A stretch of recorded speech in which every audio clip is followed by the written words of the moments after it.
Okay guys, straight into it. I'm in my bunker, just as well really, what I'm about to say.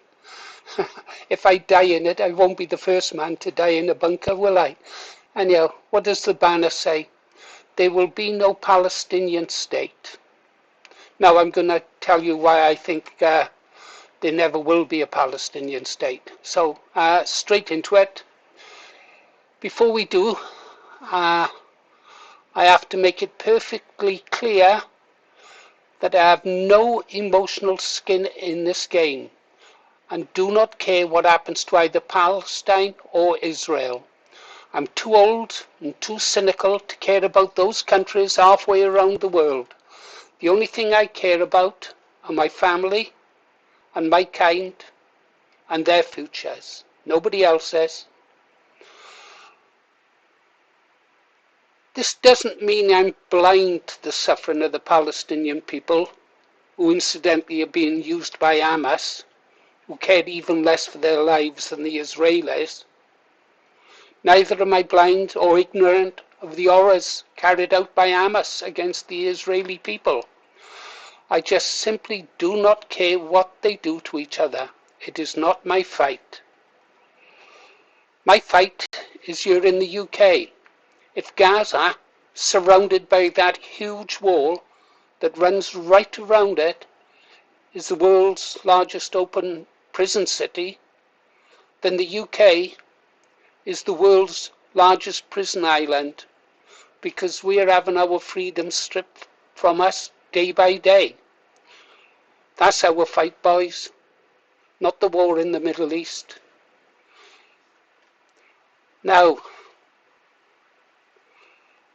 not being emotionally invested and separating morality from what is right and what is wrong means I can look at the conflict in the Middle East dispassionately and predict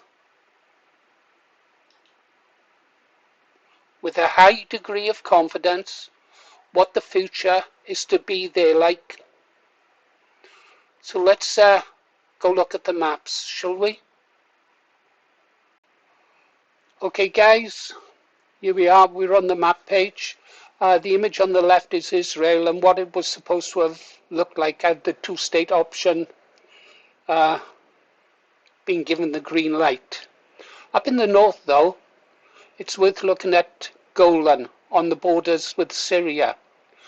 Golan is now currently occupied by the Israelis. At some point down the road, Syria is going to want that land back.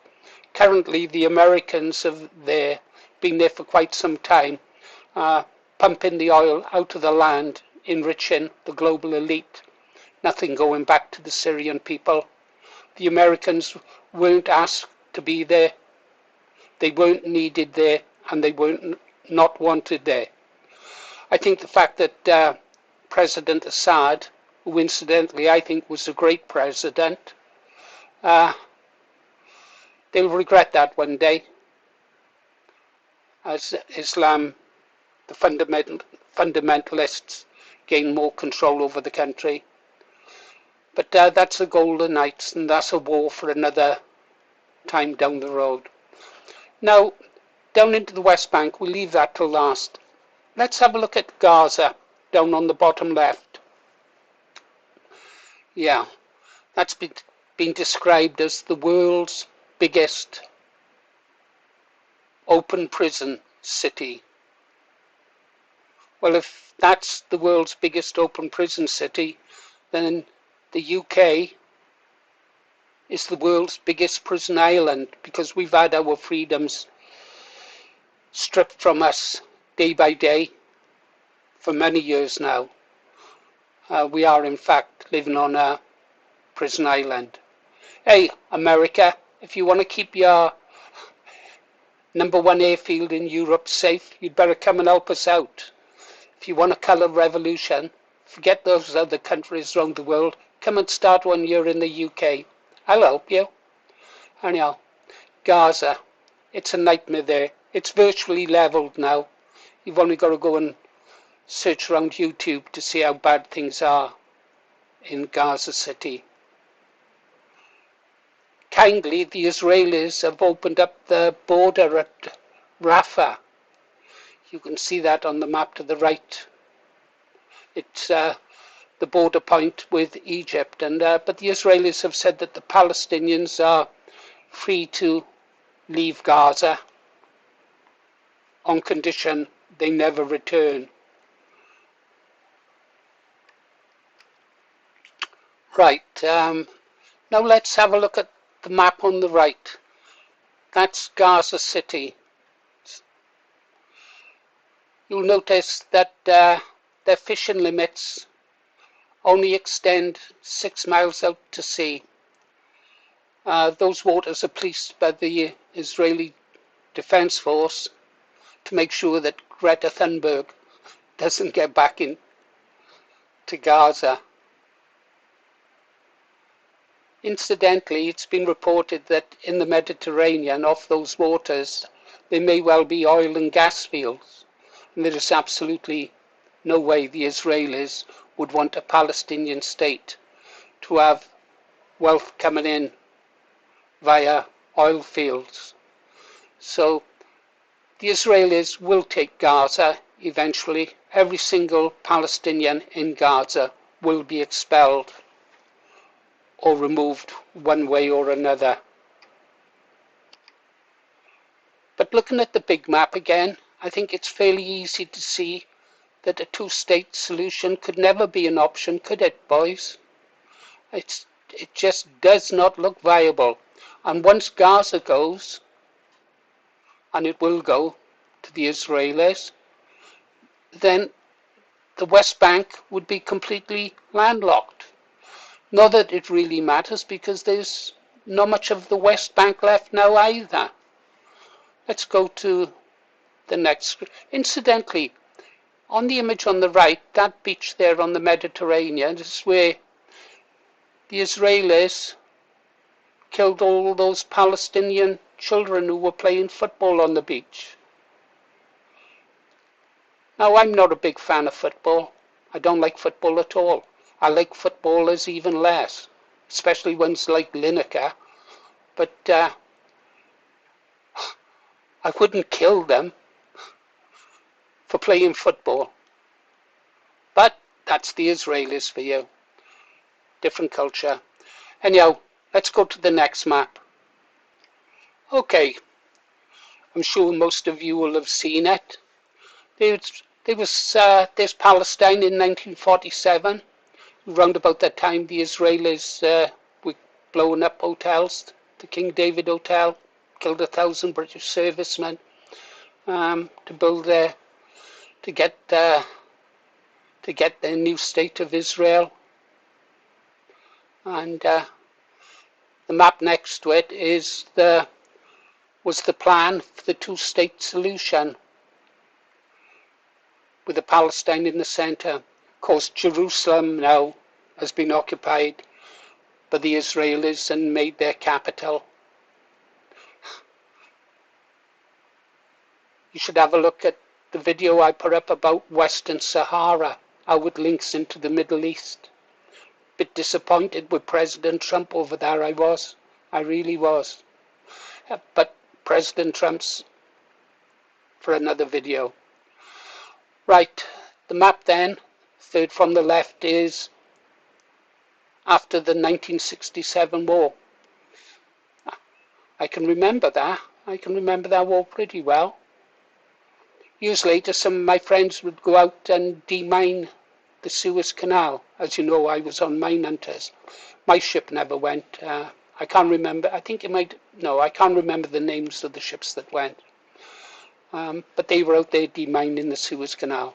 I've been through the Suez Canal. It's quite an experience. And then finally,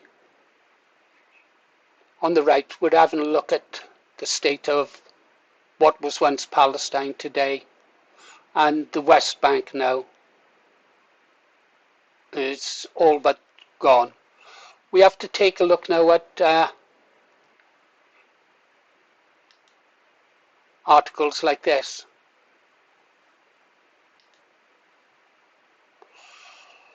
Palestinian farmers in West Bank face rising Israeli settler attacks.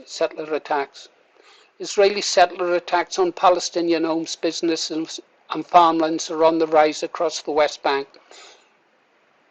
Observer team spoke with Palestinian olive farmer. Now, there's been a surge in attacks. The 260 attacks against Palestinians' homes, businesses and farms in October 25 alone. Don't think I'm trying to gather sympathy for the Palestinians. I'm not. I'm just reporting the news and what we know to be happening. You might also like to know that the settlers are demanding and intend to take 82% of what was the West Bank. They want it annexed and leaving 18% for a Palestinian reservation, if you like. Yeah. Let's have a look at this. And what does the Israeli government say about these illegal settlements and the attacks against the Palestinian people? Well, they're doubling down, aren't they? They've approved 19 new West Bank settlements. Israel has approved 19 new settlements in the occupied West Bank, bringing the 3-year total to 69. The move comes despite UN Secretary blah blah blah condemnation of what he calls the relentless expansion of settlements in the occupied territories.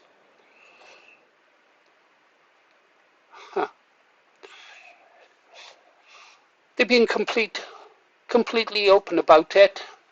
In the beginning, when Israel was shamefully created by the signing of the Balfour Declaration, they were amenable to this two-state solution. Now, of course, they're just gobbling up the land. And a move, the minister said on Sunday, aimed at preventing the establishment of a Palestinian state. Total number of settlements approved over the past 3 years to 69. It doesn't matter what the United Nations says. It's what Israel wants and is capable of doing that counts.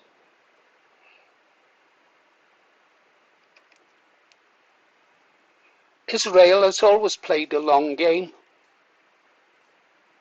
They don't plan for just a few years down the road. They plan for decades down the road, for centuries. They can carry grudges for a long, long time. Go have a look at Purim Fest. Yeah.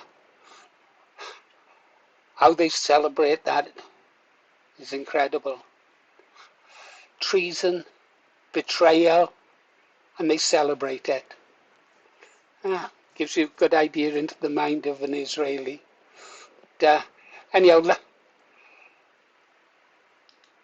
let's get back in the bunker, is it, guys, and get ready for incoming. This is why I say there will be no Palestinian state. It doesn't matter how much the world screams and cries and says it's wrong. At the end of the day, land belongs to those who can occupy it and hold it. And sadly, the Palestinians couldn't hold it, and so they lose it. And this should be a lesson to us in the United Kingdom. If we do not start to fight back, we will lose our country. The settlers are here, and they're in our cities, and they're expanding ever outwards. Anyhow, guys, if you haven't subscribed, please consider it. I want to make the channel grow so I can get more news stories like this out there. Occasionally, mind you, I will go off the rails and waffle on about something completely different. But hey, that's what you get when you have an ex-sailor running a YouTube channel. See you on the next one, guys.